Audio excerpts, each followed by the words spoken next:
Well, after an incredible season, Fear the Walking Dead goes out with a bang on a game-changing finale. Don't change the channel, don't touch that dial. We got it all on UHF.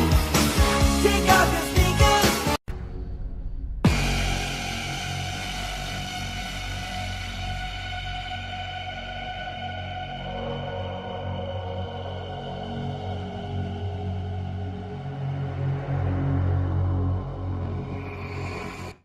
Hey guys, it's Nora for the season finale of Fear the Walking Dead, Season 3, Episode 15, Things Bad Begun, and Season 3, Episode 16, Sleigh Ride, and I was really looking forward to this finale. You guys know, Fear the Walking Dead has gone from being a really mediocre show with a lot of potential to finding a way to outdo its predecessor. It really has. I think at this point it honestly is better than The Walking Dead has been in the past couple seasons. It's had much more realized characters. It's had much better stakes. And again, I think it's because they've had such a smaller ensemble, and especially where they've taken the season, they've killed off a very significant amount of characters, and this finale really just took the cake. Now, I will say I don't think this was necessarily a perfect finale, but it still was a damn good one. And what a way to close out the season. I mean, I can understand if someone was disappointed with the way this finale turned out, but I think I kind of know why they decided to do the things the way they did at the end, but we're just going to get into, because I really want to talk about this finale overall. There's a lot that went down, and it probably is the best finale the show's ever done, to be completely honest with you. I really, honestly love this finale, but we start off and we see Nick. He pushed a shopping cart through the streets. He's collecting walker heads and throwing them in like baseballs, like basketballs before returning to the bazaar.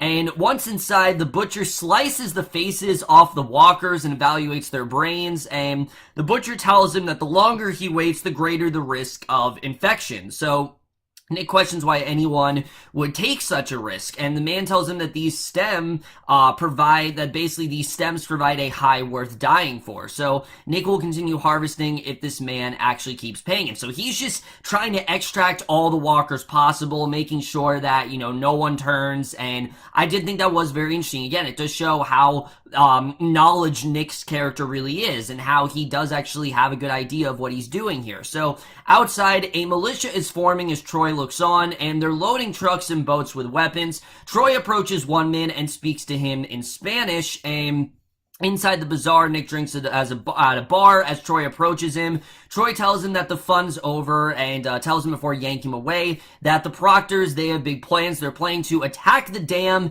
and that Madison's in trouble. And that pretty much tells Nick that, yeah, he can't go around doing this anymore. And I was so happy that Troy actually got through to him. Who would have thought that Troy, the person who started out this season as basically a heartless monster, is actually the person that was looking for Nick's best interest and was the one that wanted him to save Madison. I mean, Troy really had a big turnaround in this season. They really did a good job with exploring that, I think, throughout the course of this season. But I'm very happy they did that. I was not looking forward to seeing Nick going back to his old habits. I'm glad to see that they kind of just put that to the side, because I don't think anyone was really looking forward to that, but I really did like the way things started off there.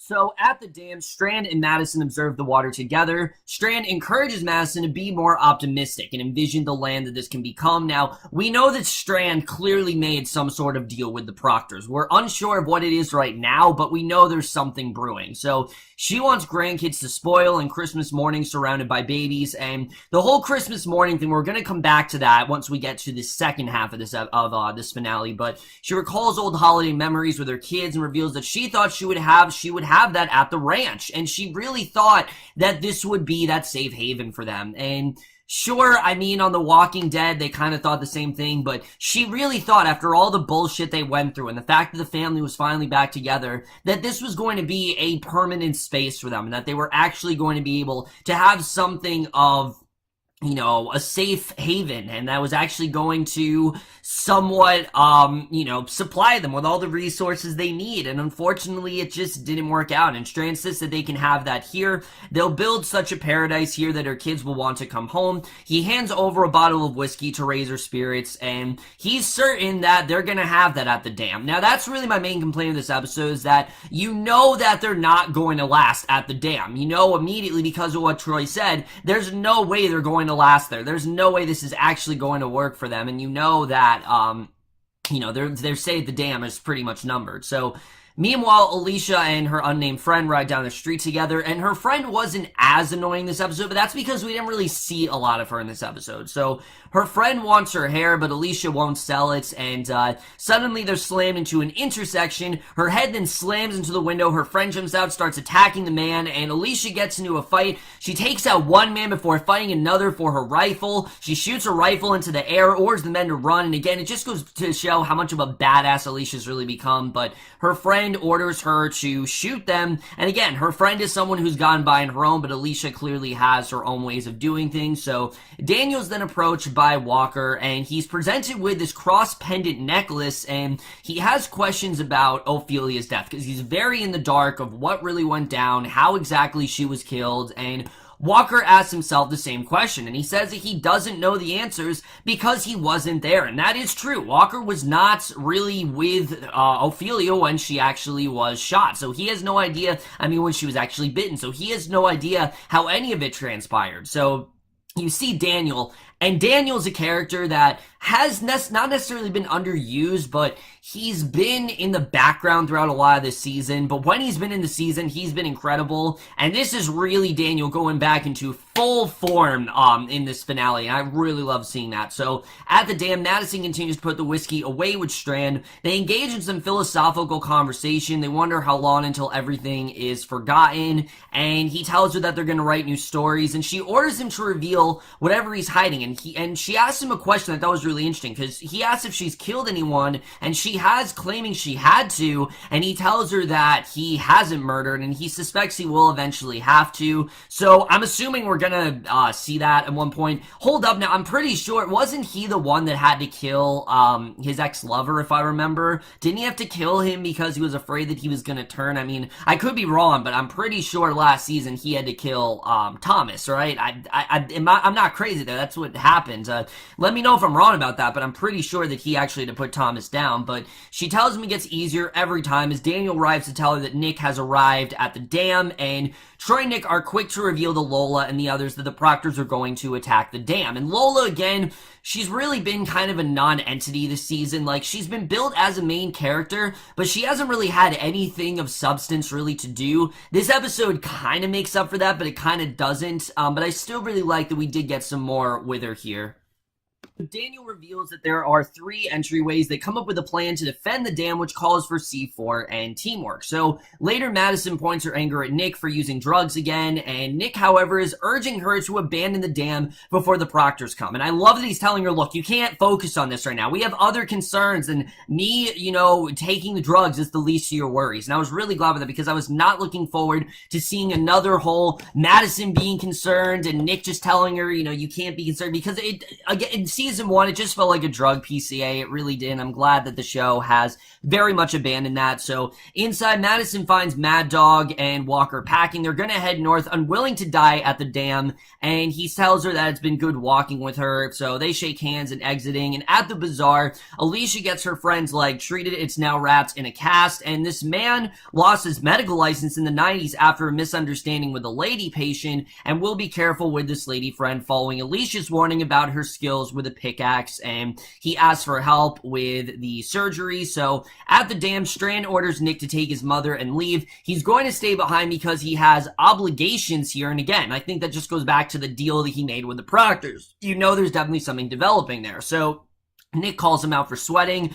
Sharman reveals he actually reveals what went down. Basically that he did make a deal with Proctor John to protect Nick, Alycia, and Madison. He'll have to open the doors for them, but now that Daniel's found out people are going to be in danger, Sharman asks Nick to not tell Daniel, but to take his mother and go. So Nick pretty much, now knowing this information, he has a real struggle here. Does he tell Daniel or does he withhold this information from him? That's a big part of what we're getting with Nick in this episode. And some of my favorite parts of this first half of the episode are the scenes between Nick and Daniel.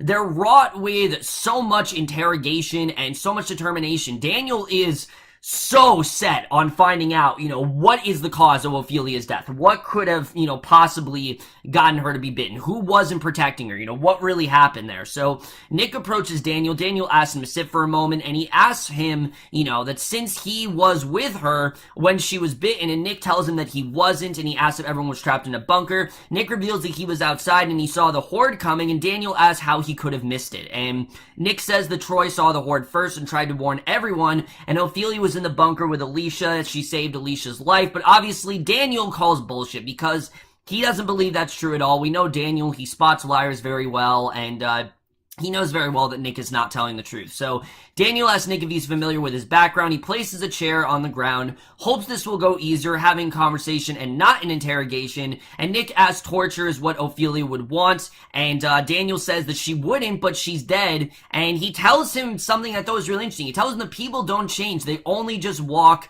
in circles. And I do think that's kind of true. I mean, yes, these characters have evolved, but they are still very similar. For example, Nick's drug addiction hasn't really gotten away. It's just he really hasn't had the time, and he hasn't really been able to take drugs as often, so he still does have that problem. It's not completely gone. So I do think Daniel has a point there, but he orders Nick to sit down, and he does. And meanwhile, Troy is sharpening some weapons and preparing for battle with Madison, and we get a scene I think that really does show how much Troy has changed since they left the ranch. And he tells her that life's funny, that they walk around circles and end up in Mexico of all places, that they're setting up charges on the walls, and he tells her the trading post is not good for him or Nick. So they have a moment of holding hands while placing a charge. He can reach higher than she can, and he tells him how Nick showed him how to feel fear, and he tells her that Nick is his only friend, and he's very genuine about this. He genuinely feels like Nick is his friend, like a brother. She thanks him for looking after Nick and will need him to keep doing that. He begins spewing slightly racist comments, and Madison tells him to stop because he'll get himself and Nick hurt as they are guests in this country. And I took this as Troy feels his acceptable behavior because he's watched Otto throughout the years, and Otto never really told him otherwise, so he always kind of thought this was just okay. But as we're seeing, not being in the ranch and not having that position of power really is starting to change him for the better, and I really like seeing that. And he talks about how they were both guests at the ranch, and now to look at them one big blended family, that they never missed a beat, and he says that he misses this, and he checks with Madison to make sure they're good. She tells him that they are, and again, we're going to go back to the scene a little bit, but again, I think this just really showed how much Troy has changed. He's gone through a big transformation this season. I definitely really like seeing that here.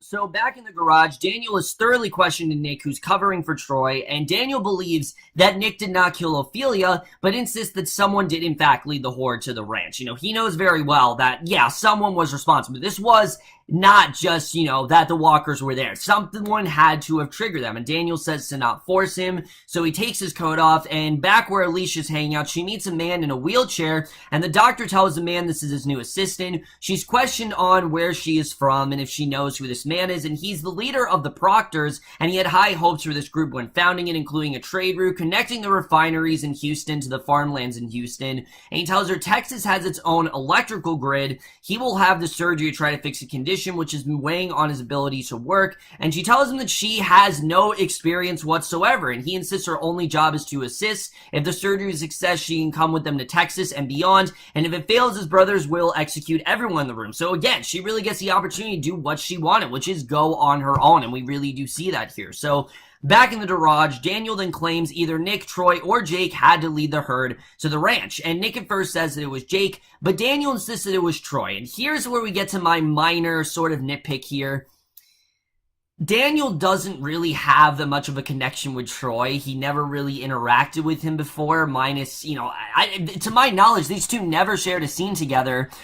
So why does Daniel feel that, oh, it's absolutely Troy? It just doesn't make a ton of sense to me. Maybe he's heard about Troy's behavior from Madison. I mean, you could definitely say that, but I don't know. It just felt like a bit of a stretch. Still a great scene, but it just felt a little bit impractical, but Daniel wants Nick to admit it so he can get justice for his dead daughter. Still, Nick insists that Troy would never destroy the ranch, and Daniel appears to believe Nick's lie and dismisses Nick to his mother. So Nick leaves and Daniel sits alone with his thoughts. You can tell he's not completely satisfied, but Nick seems sincere. Like, it seems like that's actually the case. So Alycia begins her surgical procedure. The man insists he won't be going under because it's not safe. The room is then loaded with guards. Her job is to hold him down if he's in pain or starts moving. So she starts having a conversation with him, prompting some memories of his old family as Eddie cuts into his back. He starts to lose focus of his conversation as Eddie digs into his back, and she continues the conversation, holds his hand as Eddie yanks the tumor out, and the proctor calls Alycia a tough kid before screaming in pain. And at the dam,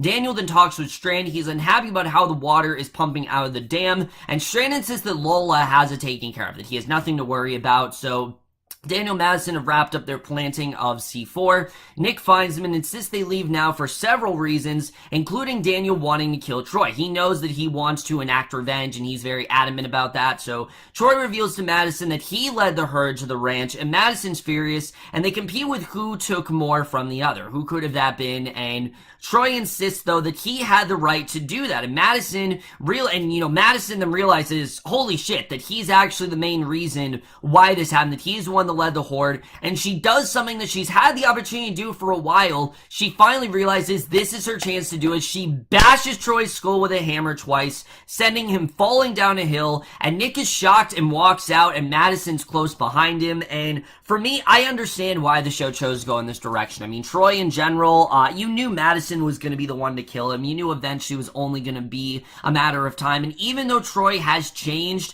he still can't just completely abandon his previous actions. He did a lot of horrible stuff. You know, he's killed her husband. He killed her fiance. He killed his brother. She had to kill his father. It really was all because of Troy, and I thought that was definitely very interesting to see. I thought it was actually really well done the way that all played out, with the fact that she realized that, yeah, she really had to do this. Like I said, it was really only a matter of time before she finally did have to kill Troy, and I thought this was definitely the right time to do so. So back at the surgery, Proctor John's recovering. Alycia asks how he feels and questions whether he can wiggle his toes, and he tries for a while with all the guards looking on. Eventually they move and everyone's relieved, and John tells Eddie that he has faith in him the whole time. Another man enters the room and tells John the group is starting to move on to the tunnel pipes, and he tells Alycia they're going to hit the road together. And at the dam, Daniel's finds Lola trying to fix the levers. Strand approaches with a gun drawn, orders her to step away. She realizes the entrance is unprotected, and Strand reveals his plan, turns the gun to Daniel, who says that he is not a killer, he's a con man. Strand then stands his gun while Daniel orders him that he hands over the gun, and again, this was sort of a long time coming. I mean, all season, ever since, Daniel just kind of abandoned Strand. Strand has not trusted him one bit, and it makes sense why he wants to, basically just sacrifice Daniel. So he eventually attacks him. They fight for the gun. Strand then shoots Daniel in the chin in front of Lola. He slowly rises up with a bullet hole in his cheek, spitting blood and teeth from his mouth. Lola escorts him out of the room, and one by one, the Proctor gang's invading the dam. We see Nick and Madison. They see them and flee. They're on every level of the dam. A gunfight ensues with bodies just dropping left and right, and Strand is trying to escape. He encounters the Proctors lying and telling them Lola and Daniel are dead, which they're definitely not. I mean, yes, he shot Daniel in the cheek, but Daniel, he's definitely not dead. So he comes across Madison, and Nick tries to escape with them, so they hide in an isolated room. Strand tells him to stay here and asks for the detonator, promising he will do everything in his power to prevent harm to either of them. So he leaves, and Madison locks the door behind him, and that is the way this first part ends. So now we're going to talk about the finale sleigh ride, and the way this episode is done is very interesting, because remember how Madison was talking about how she wished that they could have those Christmas dinners as a family? Well, she basically starts to fantasize about that, because we start off, we see a house is decked out with Christmas lights and decoration on the insides, explore the tune of sleigh bells. There are photos of Travis and others hanging on the wall. Notably absent is Chris. It's just like he's not important anymore, which I'm not upset about. I never really liked the character, but Madison's in the kitchen preparing a dinner for everyone, and out the window she sees a desert with a truck quickly approaching. She's dressed nicely, taking off her apron, grabbing a coat, walking out the front door, and she walks past a graveyard for all three members of the Otto family, and eventually comes upon Nick and Luciana, who has been conspicuously absent from this entire show. She's just not a part of the show anymore, but she's holding a baby. This kind of gave me the hope that maybe we will see Luciana again. I don't know where the hell she is, but she's standing by Alicia's grave. Madison invites them inside, but they ignore her. She grabs Luciana, who's also revealed to be wearing an engagement ring, but she whips around with a cold look, and the baby makes the sound of a walker. So Nick and Luciana leave Madison behind, and I took this as Madison is kind of just feeling guilty for pretty much everything that has taken place, all going back to Luciana leaving and her and Nick wanting to leave the ranch, and maybe this is like what could have been if things were better for them. Like if this actually turned out, things could have been different, but at the same time, she feels very guilty for pretty much everything that's went down, which is understandable. But Alycia then rides on a boat with John and his gang to the dam. Their men are waiting for them at the dock, and Strand is waiting as well, and Alicia's surprised to see him, but doesn't say anything. She was eventually going to meet up with them, but Strand says that someone tipped off the dam that she was coming. John, however, is angry to see the corpses in the water and to have lost a dozen men, so John walks away, ordering Alycia to change his dressing, and Strand then starts to dock the boat. Alycia quietly asks about Nick and her mother, and Strand insists that they work together to get out of this, and inside, Nick and Madison are really discussing her killing Troy. Nick asks if she ever wished him dead while he was using, and he thinks that she did want him dead, just so things would be easier for her, and I don't disagree. I think this was something that Madison, it was stressing her out. It was something that she wanted to see, and she insists that he needed to be put down, and I definitely do agree with that. I think, and really what Madison is saying, I think does make a lot of sense, because while I think Troy, yes, he was in the process of turning himself around, he wasn't ever 100% trustworthy, so it really does make sense. And Nick says that she always lived in that world, but now she can show her true colors, and that she always put a mask on, and now she's able to do whatever she can, and she insisted she could never hurt him, but he claims she can and will, so he is very adamant about the idea that, yeah, his mother will kill him, that he's just as expendable, and again, we're really just seeing Nick fall into this dark path, and if this continues, I would not be surprised if Nick turns into more of one of the villainous characters, and maybe this could be a potential storyline moving forward, but we're gonna get into that. But moments later, Daniel is treated by Lola. She insists that he should be dead before heading off to find Efrain with his gun, and elsewhere, Alycia is then changing John's dressing, offering complaints which he responds to with narcissism, and he begins questioning how she knows Strand, and she talks about how Strand helped her family escape from LA, and how she thought that her mother was here and her and Strand are friends, and John tells her that Madison is here, and he knows because a part of Strand's deal was to spare Madison, and Alycia questions if he will, but he tells the negotiation collapsed because of Strand's lies, and she talks about how she served him well in a short time, she can continue to do so, and that he can trust her and to spare her. So again, she's just doing what he can to, she's doing what she can to ensure the safety of her family. He tells her that he will, but she has to come with him to Houston. She will go. So Madison and Strand's room is approached, but it's Strand. They hold a gun to him because, again, they don't really trust him right now, and Strand says he's trying to help them, and Madison tells him that Alicia's there, and Strand gives them clothes to put on, which will get them through the group unnoticed, and Madison asks what he did, and who it was, and he tells her that it was Daniel, that he was alive when he left him, he didn't kill him, was the worst thing that's ever happened to him, and Nick then puts on the uniform, and tells Strand there's hope for him since he couldn't kill Lola, that there is still, some sort of hope there, but meanwhile, Lola discovers her office has been raided, and Efrain is shot in the head. She weeps for him before heading out on a mission, and Strand then escorts Madison and Nick across the bridge with a gun pointed at them. He orders them to do as he says, eventually telling a Proctor gang member he was ordered to dispose of these two himself, so Lola shows up with guns blazing, but is eventually shot in the back of the head by John, and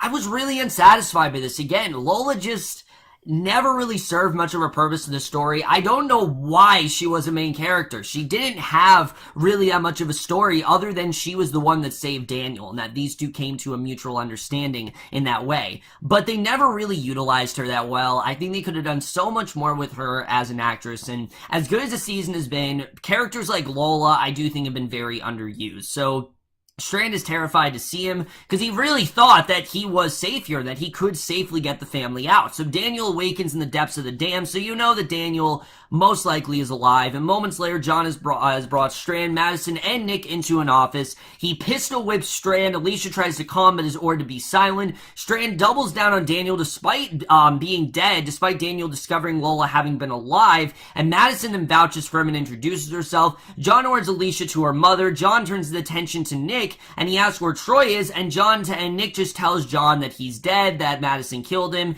and Madison said that he was more of a threat than a friend, and John insists Alycia has been good, but he'll have to kill Alycia because he has killed Nick, and then he won't be able to trust her. So Madison, unfortunately, will have to watch. And I really believed him here. Like, the guy who played Proctor John is very intimidating, he's very scary, and I really hope he's the villain moving forward because he's really great in this role. So Strand, Madison, Alycia, and Nick are escorted to the edge of the dam. The family hugs one another before being pulled apart, and you get the sense that they really don't know if they're going to see each other again. Like, they really don't know if they are all going to make it out of this. So Nick hugs Strand before heading back to his mother, and Strand then suddenly tells John that there's a plan involving C4 which can take them all down, but John doesn't want to hear it, and Strand then backs up, reaching for the detonator, but Nick took it. He reveals it and has guns pointed at him as well as his family, and Strand's plead with him not to blow it. So back in Madison's dream scenario, she's serving food to Walker, Daniel, Jake, Jeremiah, Troy, just pretty much everyone's there, the ranch militiamen. The doorbell rings and she welcomes Strand to the party. He's arrived with many gifts wrapped and the group is excited to see him. So she brings flowers to the kitchen. Strand then tosses presents around, including one to a happy Daniel, and everyone just seems great. Until it's revealed that what they're eating is Jeremiah's head. It's on a platter with Walker standing in front of it, dressed in his Native American gear. He chops his arm, and when he tries to reach for his father's body, everything is unraveling. He chops off Jake's arm, and Strand gets up to leave the party. Madison follows him outside, where he sees nothing but deserted grave and a graveyard. Everyone around her becomes a graveyard. She looks to the sky and sees an airplane. Again, I think this is just her feeling really guilty and feeling like pretty much everyone is just gonna die around her. So suddenly it's back to the dam. Nick holds the detonator above his head. A gun is pressed to Madison's head. Everyone's waiting on Nick. He orders everyone to put their guns down and observe what's around the dam. And he says that his mom and sister are gonna take a Zodiac across the lake. Alycia begs Nick to go with them, but he can't because the detonator has a range. And you get the sense that Nick wants to die here. Like, he's willing to sacrifice himself for his family. Why? Because I think Nick genuinely feels like he doesn't really have much left to offer. He's done everything that he can for them, and that this is their only way of surviving, is if Nick actually sacrificed himself. So Madison covers her face in disbelief. Nick pleads with Madison to just go. Madison takes Alicia's hand and leaves. Nick then sends Strand with them as well and tells John he won't survive this either. So Nick has tears streaming down his face. His family then flees the dam to a boat, and Daniel stumbles a couple of men before taking their gun and putting them all down. So Nick then watches his family get in a boat as John tries to reason with him. Alycia starts the boat. They begin to leave. John continues to plead with Nick, echoing sentiments from Otto. The boat then stalls and the trio are stuck in the water. The men close in on Nick and demand the detonator, and Daniel then comes upon Lola's body with a note on it. He puts a rosary in her hands before continuing on his path, and I did think that was good. I like the way that he kind of came to peace with her. I definitely did like seeing that. So Nick is approached when suddenly bullets kill the men surrounding him. Walker and Mad Dog are sniping them. Each man who attempts to kill Nick is shot by Mad Dog's rifle. Daniel catches the men who are trying to flee, and Nick decides that, you know what, there's nothing left to do. He blows the dam as everyone looks on. John is rushed away but stands by Nick as the ground crumbles beneath their feet. Alycia tries to maintain the boat, but their boat is actually drawn to the flood. Walker looks on. They're sucked into the dam. He and Mad Dog will now head north, and Ephraim and Troy's bodies are washed out. Daniel rushes to Nick's side. The boat is sucked into the dam, leaving pretty much everyone's fate unknown, well, except for one person, because we see back in Madison's dream scenario, she ponders Otto's grave, and a hand then reaches up, pulls her into the ground. She fights it, but is pulled underground, and they at first make you think that she's dead, but at the dam, she sinks beneath water filled with debris. Above her, the light fades, the air's leaving her body. The dream sequence sees her hand come above the ground, and Travis actually pulls her up, which I thought was really cool. We got to see Travis one last time. This was kind of him telling her, no, it's not your time yet. You still have a lot to live for, and she opens her eyes, tries for the surface, eventually finding it with a gasp of air. She swims to the side as other bodies float past her, and at the edge, people are rushing to fill buckets with water because, again, there's been a drought. There's really not much of it left, if you remember, and this is really the one chance they have to get as much water as possible, and you get the sense they haven't had this water in such a long time, and we see the very end, a little girl stands before Madison and greets her, and she may very well be the sole survivor of all of this, and that is the way this episode ends. So overall, guys, yeah, this was a pretty game-changing finale, and there definitely is a lot to talk about moving forward. First of all, do I think that the show just killed off every main character? No. I mean, I think that's absurd. There's no way the show actually did that. What I think they did this, the reason that they went in this direction is because, as we know, we've known this since the beginning of the season, the creator of the show is leaving. He is actually leaving the show, and this was, in fact, his final season, which, what a way to go out, honestly. What a way to go out with such an incredible season.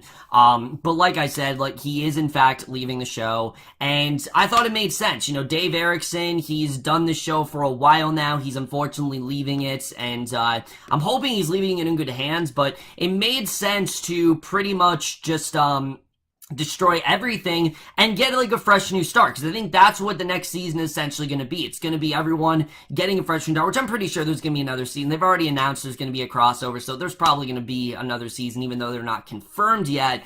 I think there's definitely going to be another season, and I think, like I said, what this is implying is that, you know, this is kind of destroying everything, and they're just kind of now rebuilding and starting over. And I'll tell you right now, there are some characters that I do think are dead. Nick, I think, is probably dead, because he's the one who set off the bomb. He meant this to be a suicide. He figured that there really was no way out of this, and he did this to protect his family. So either he's dead or he's paralyzed. I mean, I don't think that you come out of this and you're just completely okay. I think no matter what happens with Nick, he very much is paralyzed, and I'm interested in seeing really where that's going to go. I definitely really did like where that went. Alycia is definitely alive. There's no way they're going to kill Alycia. She is probably the best character on the show, especially this season. She very quickly became one of my favorite characters, and if not the best character on this show. I don't think they're going to kill her. Alycia Debnam-Carey is just way too good to get rid of this early. I do not think they're going to kill off Alycia. And then Strand. Strand is the one that's kind of iffy, because there were some things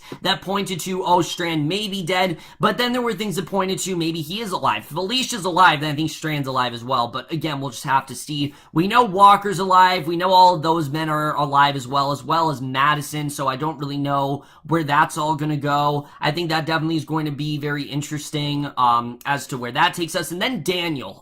Daniel, he is in fact shot in the head, but I think he's gonna come to maybe a bit of a rationale where he's now realized that, yes, Strand killed him, but he's got to try to move past it. Maybe he's finally gonna be able to accept Strand into his family. We'll have to see really where all that's gonna go with Daniel, but I guess we'll just have to see the way that turns out. Other than that, there's not really a lot to speculate on, because we don't know where next season is going, and I really do like this. I like they ended on a huge cliffhanger, and a lot of people compared it to Negan. I wouldn't compare it to that at all, because Negan, we knew one person was going to die. Here, we don't know who's alive besides Madison. That's the only one we know that's a main character that is in fact alive. I'm assuming Walker is going to be a main character next season, but we know Madison is definitely, absolutely alive. Everyone else is very much up in the air, so I don't know, honestly, who's alive and who's dead. I guess we'll just have to see what happens as the show goes on. But with that said, and now I'm talking the finale, I do want to talk about this season as a whole, because overall, this has been an incredible season. It really has. I mean, this is probably one of the biggest 180 turns I've seen for a show like this, and this was a show that really seemed like it couldn't get any better. Like, I always saw the potential in it, but I never really felt like the show would realize it. It seemed like they always focused on the least interesting elements. But then they killed off Travis, and that seemed like it was a step in the right direction. Then they focused on the Autos more, and the Autos were probably some of the most interesting characters we've met yet. Troy was such a great character. Jake, Otto, all three of them, I really did like those characters. Even though Jake, yes, he wasn't like the most like multi-layered character, I still really liked him. I liked that he came from a more diplomatic perspective, and he was someone who wanted to handle things in a much more rational way, while Troy was someone who handled things in a much more volatile way. I thought that was something that was always very interesting. I really liked the juxtaposition between those two brothers. That was a really well done story, and I really did love where they went with that. But I will wholeheartedly admit that even though there were some characters I really did love this season, there were some characters I thought were really underused. Specifically, I know I said this again, but Luciana. Besides that scene in the finale, we haven't seen Luciana since episode 5. They never confirmed she's dead. They never said anything about that. And I'm pretty sure in this finale, they confirmed she's not dead. I don't think Luciana is dead. Danay Garcia is so great as this character, and I really hope they didn't kill her off, but she's been completely absent from the show. No one's mentioned her. No one said anything. It's like she doesn't exist, and it's so bizarre. I don't know why they decided to go in that direction with her. I understand, yeah, maybe she didn't have the best storyline this season, which I will agree with that. I don't think they utilized her really that great this season at all. I think, honestly, the arc she had was really not really, like I said, servicing her as an actress. She deserves a lot better than that.